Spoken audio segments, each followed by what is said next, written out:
do what I said I was going to do.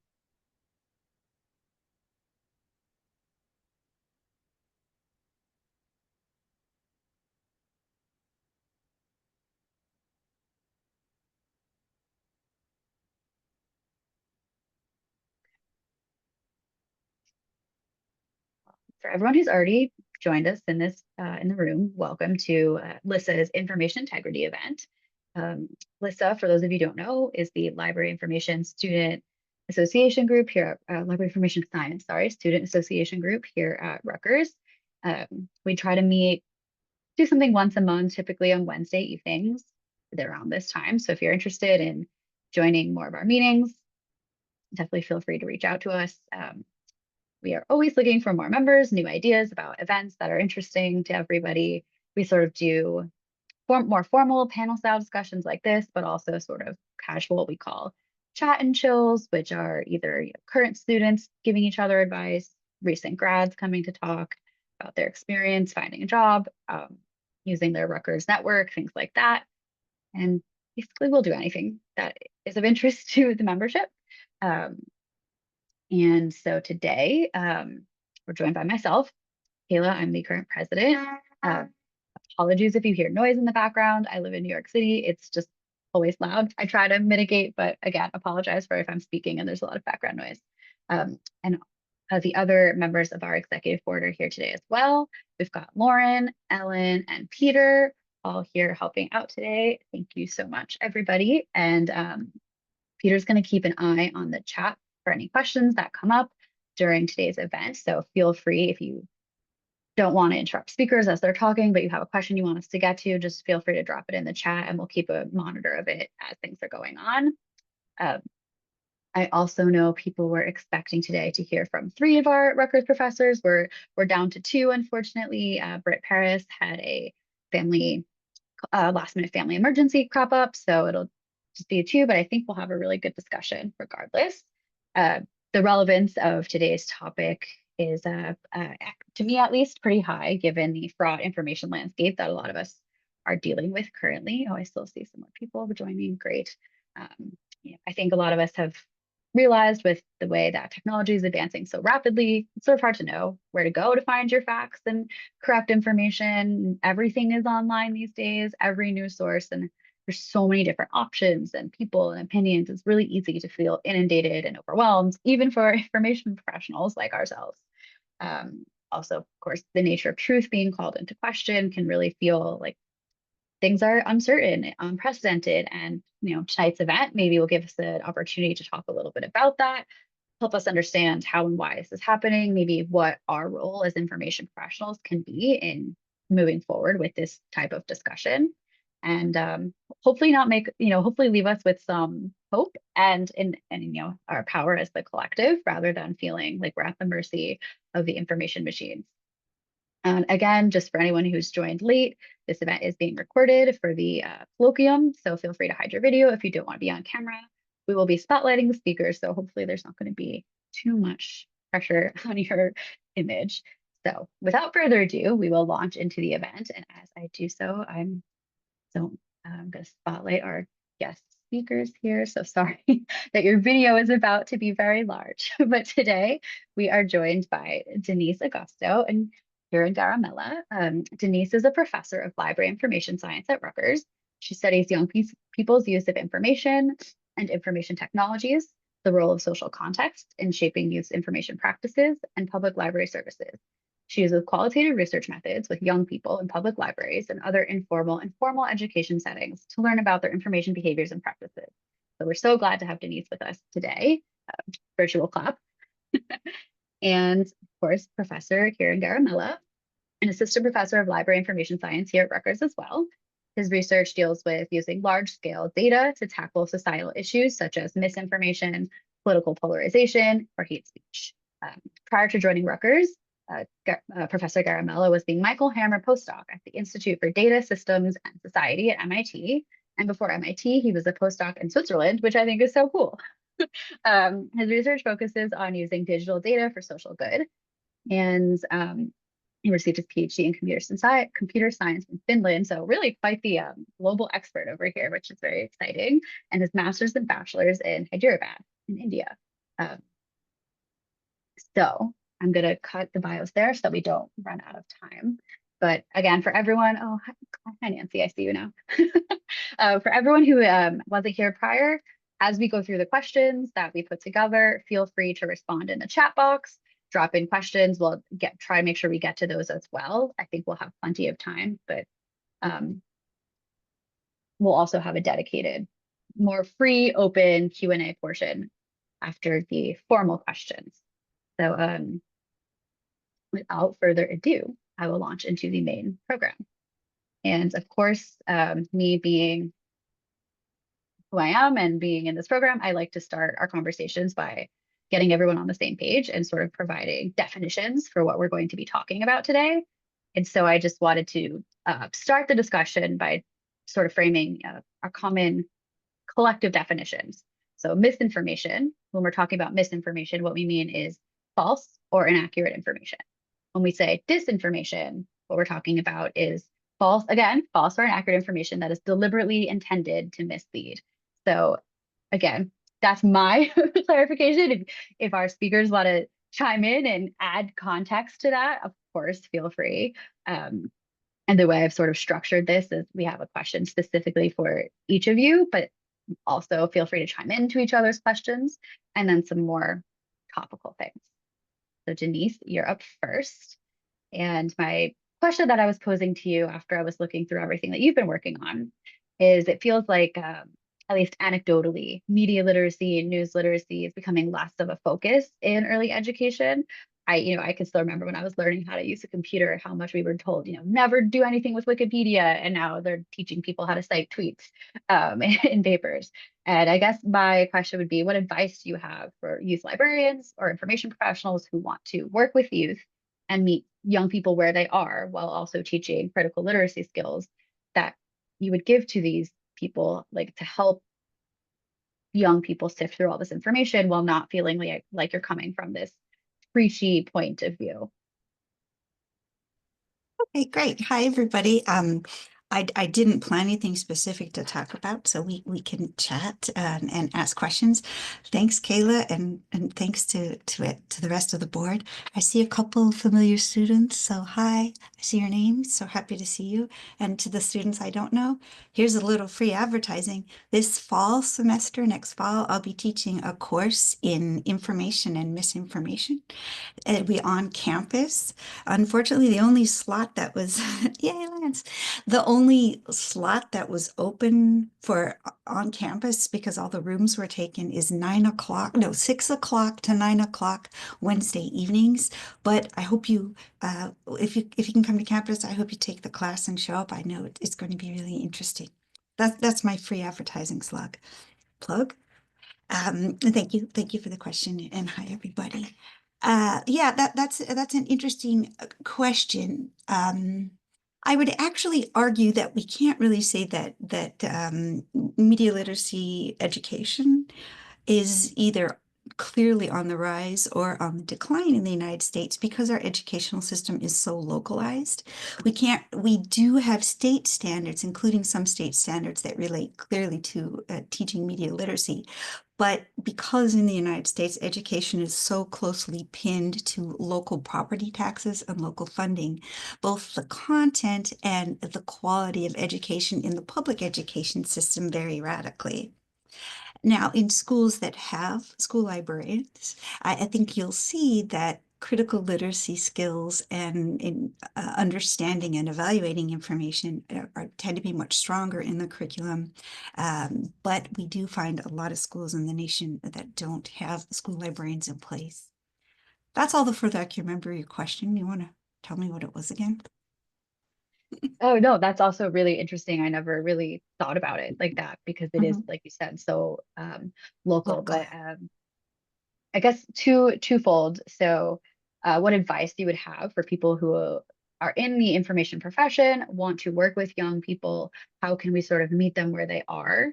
And rather than coming down and saying, never use Wikipedia, don't use, that's not a proper source of information, how to sort of reach that middle ground when we're trying to talk about media literacy and things like that. And Mhm. also, if in your research you've uncovered any data regarding where young people go or prefer to go to get their information, what they're considering the reliable source of information. Sure. Also, in your question, you said early education. I really focus more on teenagers and undergraduates. So I can't really give a lot of content about early education. Uh, but in later education, how do we work with young people? The simple answer is what we can do as information professionals is advocate on behalf of our field and education and information and librarianship as a crucial component of education, literally calling your local representatives, going to policy meetings, standing up and screaming into the public space, screaming, speaking intelligently and reasonably. That's probably the best thing that each individual person who's concerned about librarianship and our role as librarians in helping to educate young people. My focus is really on public libraries and what we can do in public libraries. So connected to your question about what we can do, a couple quick responses. One is when we work with young people, we want to avoid prescriptive attitudes. We don't want to tell young people that we are the generation that is the bearer of knowledge and that we're trying to impress our ideas on young people, but always present learning as more of a community and shared activity. In my work in high schools in the United States, I see students in several states have been required, often from kindergarten through grade 12, to have media literacy education. But in many cases, there's a lot of rejection of the media literacy education on behalf of the students due to delivery issues. It's very common that teachers in classrooms will play a video and that's instruction, or it's very common that they'll use scare tactics. They'll bring in the story of how something terrible happened in meeting some stranger online. And over again in the schools and in informal education, the young people I work with in the United States really say that scare tactics don't work. If anything, it really turns them off from the lessons. They say what does work is honest communication, and not just one directional delivery with the librarian, teacher, or parent telling kids what to do, but having honest conversations with young people and saying, as adults, this is just as hard for us. We're all learning this and working on this together.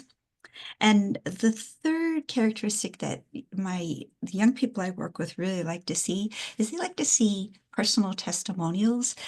They like to talk to people who've had both good experiences and bad experiences online to get the personal storytelling and understanding of both best practices and how to handle situations if they do arise. They really like hands-on training rather than more theoretical framing or lecturing. They want to actually go online and look at how people are interacting and learn in hands-on technical approaches. For librarians, teachers, and parents who don't have the technical skills necessary for this kind of education, that's why in the field we are such strong proponents of collaboration, working with people who do have some of the technical expertise. We have a lot of the understanding of the broader framing of information, what information is, and good ways to work with young people. And we can collaborate with people who have the more technical skills together to create some kinds of hands-on education. Then I think you asked one more question, if I remember, and that was, where do young people go? And I think you framed it in the United States, which is not a question I can really answer right currently because it changes very rapidly and very quickly. What we have seen over the last few years is a movement in many young people in the United States away from some of the larger channels at least in social media, for interaction and information exchange towards some of the smaller, more specified channels, where platforms and channels where people are finding smaller groups that that they really connect with. Around a TV show, for example, I know one of the students watching has talked in class about this. Online communities forming around a favorite TV show, around a favorite video game, or around a sports team or music interests, a lot of smaller niche communities, rather than some of the larger, big open platform information sharing. That said, though, my research right now and for the next year or two is really focusing on undergraduates in Brazil. So I can talk more about Brazil, but I can't give a lot of really current firsthand research about the United States. I think I got your questions. Yeah, no, thank you. That was really thorough and so interesting. I'm curious to read what you uncover about undergraduates in Brazil. My only really knowledge of Brazilian internet culture is how enthusiastic that they can be for properties they love. I Home mean, to Brazil. yeah, Home to exactly. Brazil. But something that you mentioned just sort of brings to mind one of the questions that I was going to pose to Britt, but that maybe either of you can potentially chime in on is this, like you said, niche spaces that we're carving out for ourselves on the internet, these communities of people who have this shared interest, this shared commonality that anecdotally and perhaps otherwise, perhaps my experience is wrong. I find myself in places with a lot of other like-minded people, which on one hand is amazing because it's this sense of community, but on the other hand, it can be almost like a confirmation bias and creating this echo chamber of just, oh, okay, well, I'm in this Discord for people who love this book series.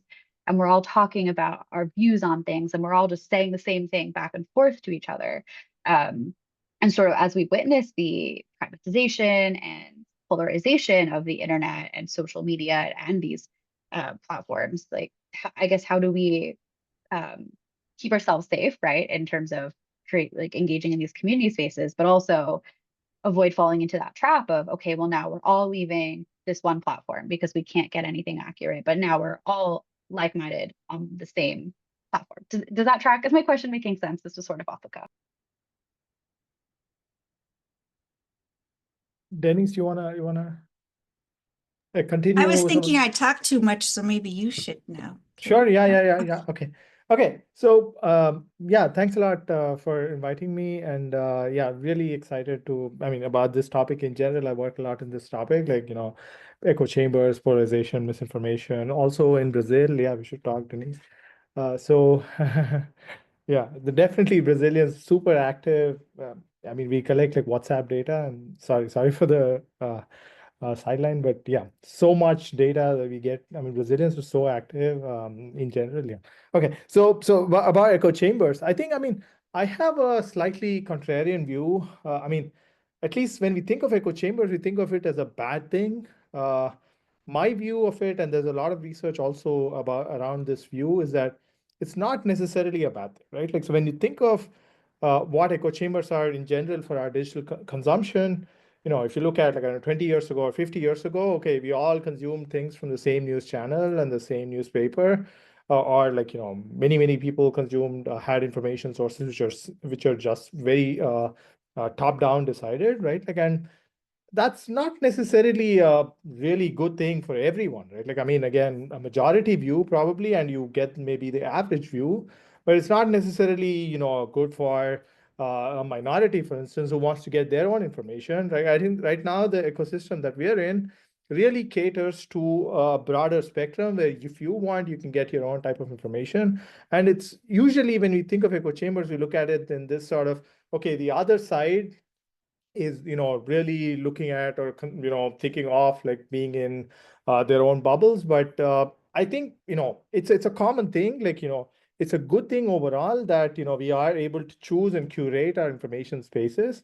Obviously there is definitely communities which are very small, like for instance these sorts of conspiracy communities which have other impacts, right? Like, so they're very small. If you look at, like, think of like the broader information ecosystem, like the amount of people who fall for or are engaging in these sorts of conspiratorial thinking or whatever, like the bad stuff about echo chambers, I think is very minimal overall, I think it's not necessarily a bad thing that we are all able to have and consume information that is according to our own viewpoints. Also, another thing that's related is we also give over importance to political echo chambers, whereas in general, again, there's a lot of research that shows that the amount of political news that an average American consumes is really small. So it's when you think of echo chambers, you think of, oh yeah, the Republicans are consuming only Fox News, or Democrats are only consuming MSNBC. That may be true, but the amount of political news that or political information that people consume is really small. Like it's less than 10% of people's news diets, right? Like something like that. So again, these phenomena definitely exist, but they may not be as bad. And in some cases, they may really be actually good. Like, so that's my thinking around these phenomena. And another thing, another concept that those of you who are interested in the idea of echo chambers might look into is homophily, which is the idea that people with like-minded interests tend to congregate, especially in conversations. And this is really reified in online contexts, but it's not as if suddenly with the surge of online social media, people are suddenly congregating in groups of people with like minds. I mean, it's something that we've done for centuries, and that's how we socially organize ourselves. That's really cool. And I like that I learned a new word. Um, so my question for Kiran about when I was looking into your research is sort of centered around fact checking, and something that I was reading. And I think, a common misperception perhaps is people consider fact checking to be censorship, when in reality it's really actually designed to be a way to protect people from hoaxes, scams, conspiracy theories, misinformation, disinformation, all of the above. Obviously, we're living in a time where a pretty large company recently ended a fact checking program. And, you cited free speech and censorship as a reason to end that program. I know some of your research has been looking into potential global consequences that we should be on the lookout for. And if there are ways that we can work to combat maybe some of those consequences, and or ways that we can promote reliable, accurate information. I know I read a little bit about what you talked about as claim matching. So if you wanted to share some of that as well, that would be amazing. Sure. Yeah, yeah. Okay. So, I mean, there is the problem of misinformation exists, and one of the solutions for that is, fact checking, where, we've designated, let's say, journalists or fact checkers who are like a subset of journalists who would say, okay, I'll try to look at like falsehoods on the internet and try to correct them. So this is a very good practice. Like in general, there is a lot of work that shows that fact checking is effective. Like when people consume corrections to misinformation. Again, misinformation here, like, Kayla mentioned the difference between mis and disinformation. If it's disinformation, again, a lot of people do this as well. That's deliberate. So, they know that they may be lying or they may be spreading falsehoods, but so that's not the category. Misinformation is like my mom posting, oh, drink hot water to cure COVID kind of things. Okay, she doesn't necessarily mean harm. She just wants, okay, she don't want me to get COVID, right? It's nothing like that. So those kinds of cases, if you correct people, it works, right? Like, and this is the just a fact checking is that there are people who correct such falsehoods, and the problem with that, in general, the model that exists right now on Facebook is that the amount of misinformation or the amount of information that people can pick to fact check is already super huge, right? Like because there's so much information being produced, and so there is always a selection. Like, so the fact checkers have to pick and choose and say, okay, I'll fact check this versus this. And that's where this sort of perception of bias comes in. Like even though people might say, okay, I will try to pick one from this side and one from this side. In general, the distribution is in such a way that one side is producing a lot more of this misinformation or falsehood content. So there's that sort of like, even if you are fair, like you appear to be unfair because of that sort of thing. Right? So there's that is the context. Okay, there's fact checking and because of this sort of selection process in fact checking, people perceive it to be a bit biased towards a certain side. And that's because of the underlying realities of who produces and who consumes fact checks as misinformation. In general, there's lots of studies that show that Republicans are much more likely to consume misinformation. And also, there's also not just a left right. It's also more about young versus old. Like older people are much more likely, like probably 5 times more likely to consume and share misinformation on social media. So there's this sort of like in general, anything on the internet, there's usually this sort of these things called power laws, which are like small numbers of people doing a large amount of things. So that's the context of fact checking and perceived bias in fact checking. Okay, so now Facebook had this program where they would pay fact checkers to correct like these, and then they would use some automated techniques to identify similar variants of these. So that's some of my research, is that these things called claims. Let's say the claim is saying, okay, drink hot water to prevent COVID. Like, so let's say that's the claim, and someone fact check that.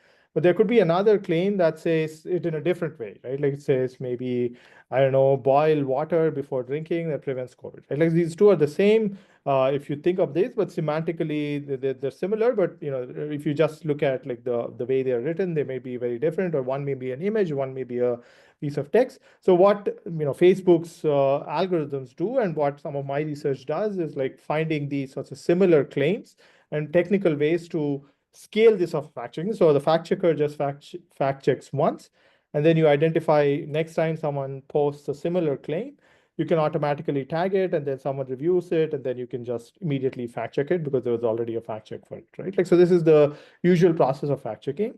And this is usually like really hard to scale, despite all this technology.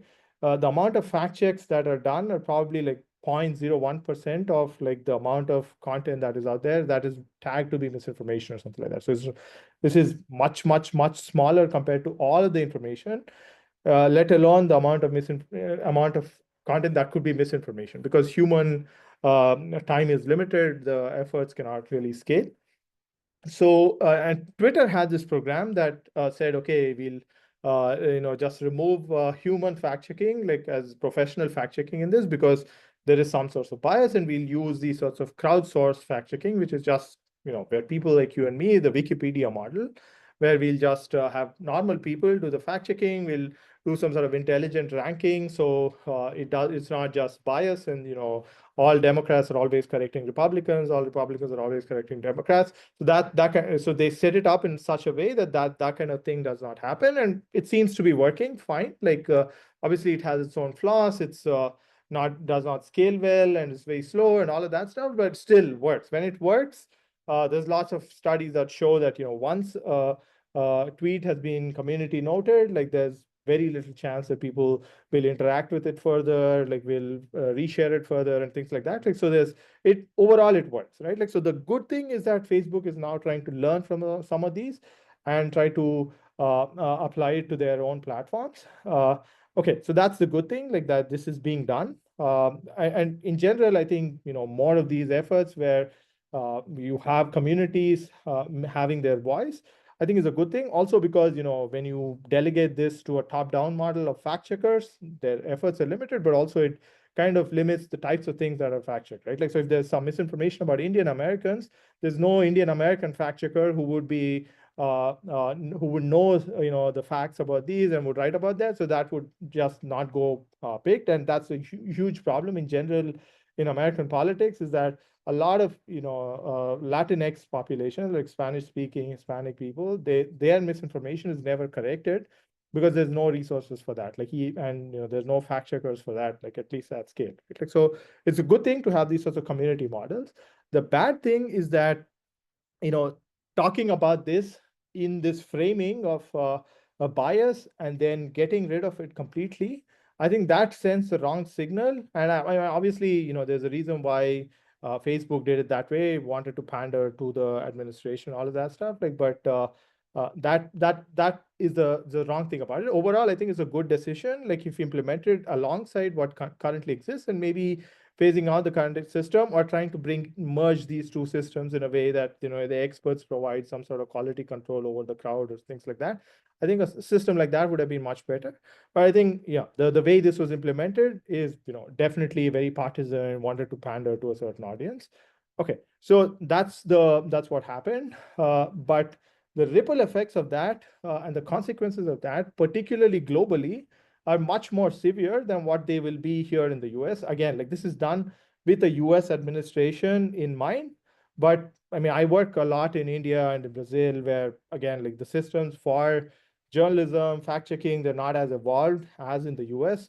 There's not as much funding. Obviously, we talk about local news here and the lack of funding. It's even worse in some of these contexts. And there, like especially in India, where I'm from, where I do a lot of work in, the fact-checking ecosystem exists because of Facebook. So it's all funded because of Facebook.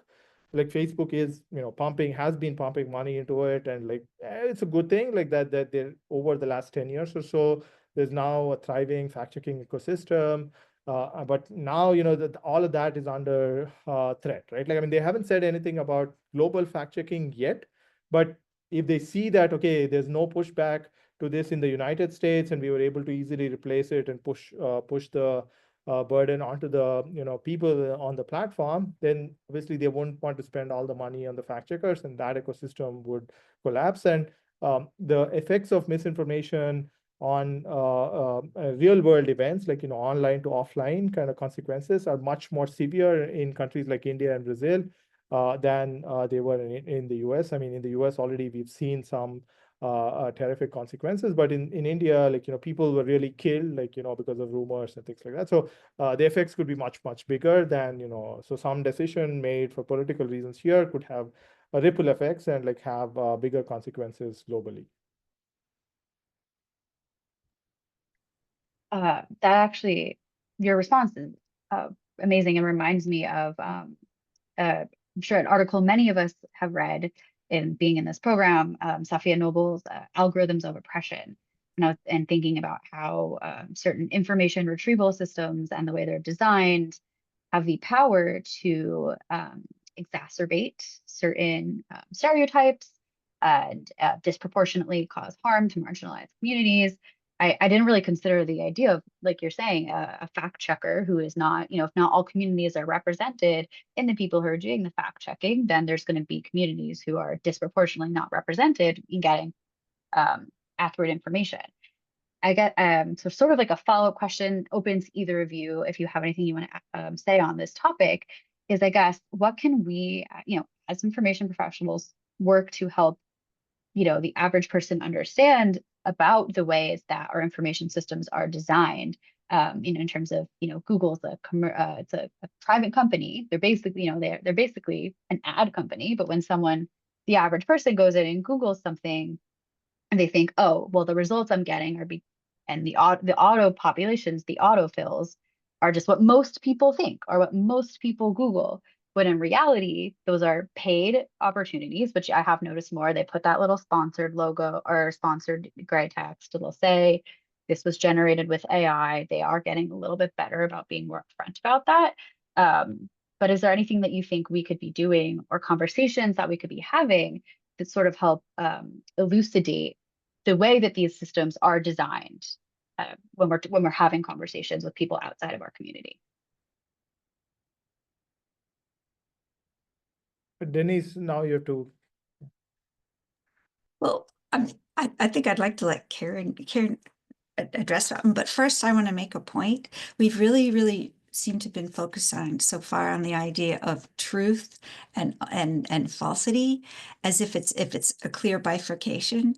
And we're in so-called post-truth era, which the term that Keyes coined in, was that 1990, with the idea that really a lot of what people are promoting in today's social discourse is not true information or false information, but that massive area in between, information that is presented in a strong emotional style that may be misleading or maybe just not entirely true, but really a space between truth and lie. And that also adds to the great difficulty in the very concept of fact checking, since much, if not most, of the information in popular and public discourse is neither fact checkable nor verifiably false. I just wanted to make that point. But Kiran, maybe you want to try your hand at what we can teach people? Yeah, okay. I mean, I don't have a clear answer to that. Like, firstly, okay, it's good that, we keep talking about it because, okay, this article slash book was written probably 10 years ago, around so, right? Like, and now it's even more important where, these algorithms are getting even more powerful with AI and I think, it just keeps getting worse and worse, right? Like, versus in like the role of these algorithms is going to increase in our daily lives, and just being aware of the fact that we are being influenced by some of these algorithms, and for the good or not, like it's something that we should definitely be conscious about. And it's good that we are having this sort of discussion, especially okay, the good thing is we haven't said the word AI maybe until now. Okay, now, yeah, we do say it, right? Like, so with AI all around us, like, you know, sometimes we don't even know, like, if it's something that is an algorithm versus like human or not, right? Like, so I think that kind of really complicates these things much more. Uh, what do we do? I don't have a clear answer to that. Like, just being more aware of it, more self-conscious about it. Like, I think it's one thing. Digital literacy, yeah. Yeah, Denise, I'm really glad you brought that point up too. It reminded me of something I learned. I can't even remember which of my classes this was at this point, but this concept that all information is going to be biased because it was created by a person and a human. And as a human, you have a inherent bias because of who you are, the intersectional identities that make up who you are. Even a research study, you have to look at who funded that study, who paid for that to happen. Any journalistic organization, they have funders, they have an owner. And so really thinking critically about anytime we're consuming information, even if it's something we think of as like a factual truth, it still has like this middle ground of like, okay, but what are they trying to get me to believe? Or what is the benefit to me thinking this way to this bigger company or person who has a lot of influence? Um, And so it's just that's what something I've been thinking about a lot. And one characteristic of online speech is it tends to emphasize the extreme ends of the conversation. Uh, and people looking at online conversations, particularly sociopolitical content or policy content, really are getting a skewed perspective on the average person's perspective. Because we really see the people who scream louder at the two ends of the spectrum. If you look at offline conversation and all kinds of sentiment analysis, as well as surveying of people offline, people in most issues tend to bulk in the middle areas rather than in the dramatic left or right. But if you were an alien from outer space coming in to learn about um, uh, New Jersey culture, United States culture, national world culture, you would think that we have a really radically politically polarized populations, much more so than we actually do, because of this idea of reification of the people screaming on the fringes. I just started noticing some questions come up in the chat. So I will get to those, but I'm also going to unspotlight less so we can have more of like a joint discussion for anyone who wants to, come off mic, come off mute, I mean, to ask their own question. But I'll get to Michael's first, which I think maybe I'm thinking about it differently, but then perhaps the actual intention. But the question is, do poorly designed engagement algorithms also deserve some of the blame? If someone posts a piece of misinformation that draws a large number of debunking replies, and engagement algorithm will improperly boost this misinformation. I've also seen just algorithms in general, the way they're designed is to create, like we were talking about, those echo chambers. So if something is already going viral and you go and post about it, your chances of getting more engagement as a creator or a person automatically boost. So that's also like a way that they're perpetuating certain narratives. And if either of you have comments you want to add on that question, while I go ahead and unspotlight us. I can say something. So one thing is, like, I mean, there's no one algorithm, right? Like, so the algorithm here is like a super complex piece of socio-technical system that kind of learns from what we are doing and it's reciprocal. So it's really hard to say, okay, Facebook designed it this way, so that's why this happened. Like, so it's also super evolving, super dynamic. It's not like, I write a piece of code with a set of rules and that's how it behaves, right? Like, so for instance, take this example that Michael is asking, okay, can't we just say, okay, if I identify something as misinformation, like I don't further boost it. Um, so these things like really are okay. This is one example of one case where maybe the truth is clearly known and we can identify what is misinformation and then we don't boost it, right? Like so, but in general, in reality, also relates to what Denise said. Identifying what is true or not is really hard. Like, and the consequences of like dialing systems in one way or the other will have these ripple effects like downstream, which nobody could have imagined. Like, so whatever we talked about, like these amplification of the extremes is okay. People just said, okay, let's amplify, let's um, uh, optimize for time people spend on the platforms. And it then organically, like because we are humans are attracted to these sorts of extremist views and that drives engagement, like it led to this world where there are these echo chambers and so on, right? Like, so it's not like Facebook said, yeah, let's pit these two groups together and we get this kind of thing. They just designed an algorithm that optimized for a certain thing and it led to this, right? Like, so now then they changed this. They said, okay, let's downrank political information. Like, so then that leads to certain other consequences, some of which are good, some of which are bad. Like, for maybe, it affects voting behavior. Like, people who would see voting information might not have seen that. And, you would, so, it has all these sorts of very, very complex consequences which are really hard to say, okay, I designed my algorithm this way and this is going to happen. So that's not a deterministic pathway. So it's a much more complex system. So there's no clear answer to that. Yeah, that's my take on it. Yeah. Everyone feel free to drop your questions that you have in the chat, or if you want to come off mute, raise your hand, whatever. Um, I'm going to stop my speaking so that I can leave room for other people, but I can also keep coming up with questions if no one. I have one. I raised my hand, but I'll just jump in. Okay, so much of our like information seeking and like sharing information is performed, I feel like kind of subconsciously, or at least that's what I've learned in my classes.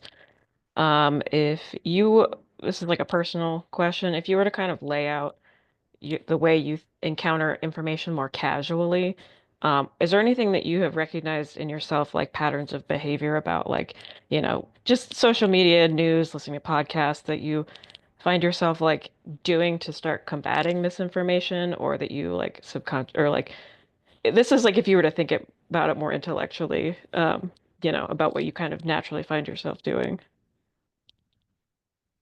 on just like, like a regular basis.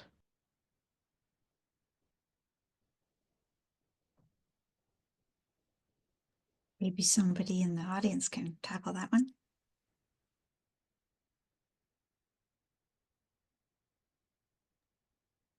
Howdy. Hi, so I'm Ashley, and I have a personal answer on that. I don't know if it necessarily would help anybody else, but if I am reading something and it is very clear that the purpose is to get me riled up, in any way, if I feel any sort of like extreme feeling, I stop. I stop, maybe like I write it down. Like earlier, um, my kid said something to me and I looked at them and I felt too many feelings and I was like, I don't have the mental bandwidth for that in this moment. And I eventually wrote it on a post-it. And whenever I don't feel like I want to punch something about it, then I will look into it. Then I'll find out more information at that point. Like I'm not going to engage with any content about it, but at least I'll have the opportunity to get my information, not immediately step in it or like engage in any sort of algorithmic nonsense. Um, and I'll be able to like actually formulate thoughts because I won't be in that like stress response too of feeling the big feelings, right? Like if I can instead live in that even keel of there is fury here. I know there is fury and anger and so many feelings, but they're down deep. They're down deep. I know they're there, but they're just not necessarily bubbling forth and making me yell out loud about it. Um, then I feel like I'm much more receptive, maybe, to actually take in more of the information that I actually need to take in. Something that I personally started doing was just following like literacy accounts. So I recently started following the News Literacy Project, and I like that they post, tips on spotting AI created videos or images. I think sometimes I forget that people can make like a deep fake, and not everything that comes across my feed is real. And there's certain news events where I'm like, I have to sit there and ask myself, I was like, did that actually just happen? And I'll try to find like a second source if I can. I also like, to Ashley's point, of like, if something almost feels too good to be true, I'm also like, where's the source for that? Because I'm like, I don't know if we're all actually doing this. But yeah, really just trying to ingrain, like you said, that habit of being like, let me question this. Um, and sometimes there's the questioning is not necessary, and that's great. But yeah, just try, because like I feel like it's as the tools like AI, Photoshop, whatever it is that people are using get more sophisticated, these things I think get harder and harder to spot. I am by no means an expert in figuring that out, but yeah, I've been trying to just like follow accounts and try to educate myself on how people do spot those things. I definitely also recommend, if you're not following her already, on any of the platforms, because she's everywhere. Crutches and Spice, also Imani Barbarin, because she comes at things from a communications major perspective. And so sometimes when big things happen, like what was it last year when Lizzo's court case, like shenanigans started, like she came out and she would explain, okay, here's what day of the week this news came out on.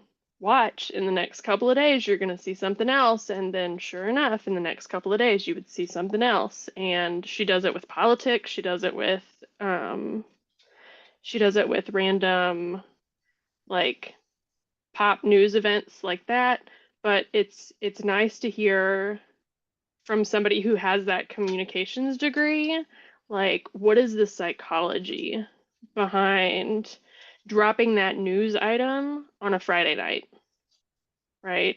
What is the purpose for doing that? Oh, you're doing that so that you're starting the news cycle over the weekend so that people have to sit in it for 3 days before new stuff happens, right? Because we don't have new news over the weekend with like politics usually. Um, so she's been super duper helpful, and she also like points you to a lot of different other creators and resources that provide some of the same info. While people are brainstorming their questions, Ellen asked something in the chat. Do youth in Brazil interact with media different than youth in the US? I think we can also extend that. I know, Denise, you said you've been studying Brazil, and Kiran, Brazil as well, but India too. Like, I think we also get trapped in this like very ethnocentric mindset of like, this is the way that the internet works. But if you want to share um, things that you found about the way people in other countries are interacting with news and media, that would be cool too. Well, it's hard to really compare country to country because there are very few studies that use the same methods to analyze across more than about 2 or 3 countries. On the whole, though, we can typically say that in general, youth across different demographic backgrounds tend to have a lot of the same identifying characteristics of their use of media. But of course, there's massive individual variance. In Brazil, one identifying characteristic is simply a structural characteristic. both WhatsApp and Facebook are zero rated, meaning that if you have an internet connected phone, you can access Facebook and WhatsApp without a data plan. This is a country that has very extreme economic polarization, with people at the very poor ends of the spectrum, people at very high ends of the spectrum, and not a huge middle class in between. So particularly for people on the lower ends of the economic echelon, much of their interaction is that the internet is Facebook and WhatsApp, because they can use just those aspects of the internet. To me, jumping out, that is one of the most striking differences. And it's not a difference in human behavior so much as a difference in technological structure. But Kiran. So a very good example of that, like, so we collect data from WhatsApp from these different contexts in the US, in India, and Brazil, and so on. A consequence of that is, like, in the US, people share a lot of links. Like, so you can click on it and go to something else. But in Brazil, because of the zero rating, links are almost non-existent. Like, because you have to click on it, and that thing you go to is not zero rated, it's not free anymore. So people just take screenshots or just share images and videos. So there's lots of that.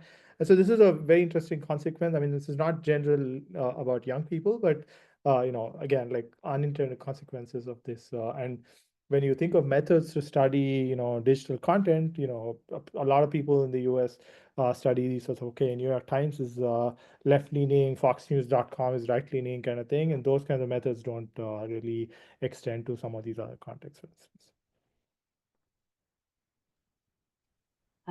Let's see. Marina asked, how do we know when our media outlets are being censored? I'm not sure if that's like from like an information systems perspective, like in terms of what we're seeing, or um, either of you might have insight onto um, how censoring happens in that information systems way.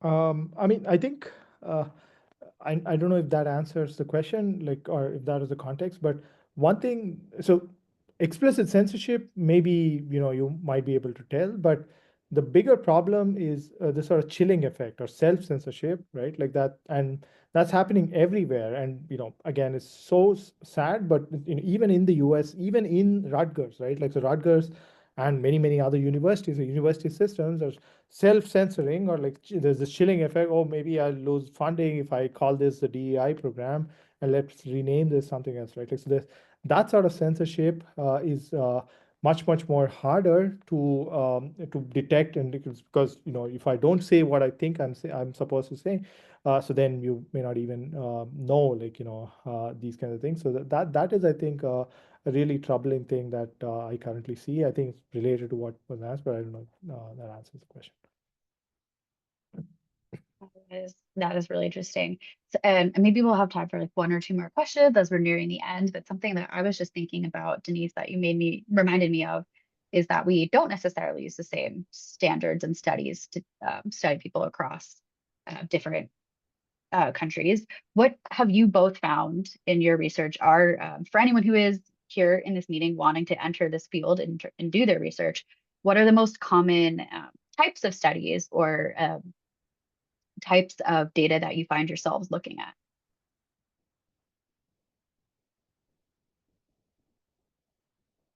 Us personally, um, I'm an interpretive researcher, meaning I interpret human behavior. So rather than looking at, well, I do look at artifacts of human information production, but primarily I actually interact with people.